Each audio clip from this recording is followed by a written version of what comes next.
Your show is called A Matter of Inconvenience. What is the matter of inconvenience? It's about a man who's lost his arm and leg, and it's about his struggle to not become a cripple because of it. So that is the matter of inconvenience. By the end of the movie, you certainly know the title fulfills itself by the end of the movie. The time and setting of it, Barbara. It's after the Vietnam War. It first starts before. It's about two men played by, one is Lee Majors and the other is Jim Stacy, an actor who actually lost his arm and leg about 4 years ago. And so they play friends, and they go to Vietnam, and in Vietnam, the Jim Stacy character loses his arm and leg, and then it's present day. Do we see him before and then we see him after? And so then they had to use artificial limbs? They had to use artificial limbs. Also, well, they shot close-ups, and also they used doubles. But for most of the filming, they had a double was an amputee. It involves a lot of skiing. It's based on a true person who learned actually after World War II to rehabilitate amputees through skiing. So while we were shooting, Jim Stacy was up there skiing, and there were people with no legs, no arms skiing, and blind people skiing. It was really amazing. Did you know Jim at the time of his accident? About 12 years ago, I'd done a series called The Monroes, and he had done a guest shot in it, and I just knew him that way. I just had said hello and did a scene with him. So I can't really say I knew him, no. Did he go through some pretty traumatic periods of adjustment? Sure. No, there's no doubt about it. Will he talk about it, or can he talk about it, Barbara? Well, because of the nature, I don't know if he'd talk about it to you. I don't know in which way he'd talk about it to. I don't know how he presents it to people.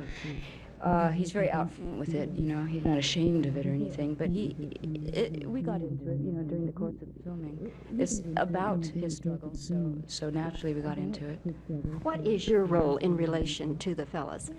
I fall in love with Jim's character, and when I first meet him, I don't know he's an amputee because he has an artificial arm and it's a dark bar, and later on that huge shock where half of his body is gone, and I go through probably every emotion possible for a person who is attracted to and yet is frightened of what it all means. And it's interesting. It's sort of like the audience's viewpoint in a way. It's a great role.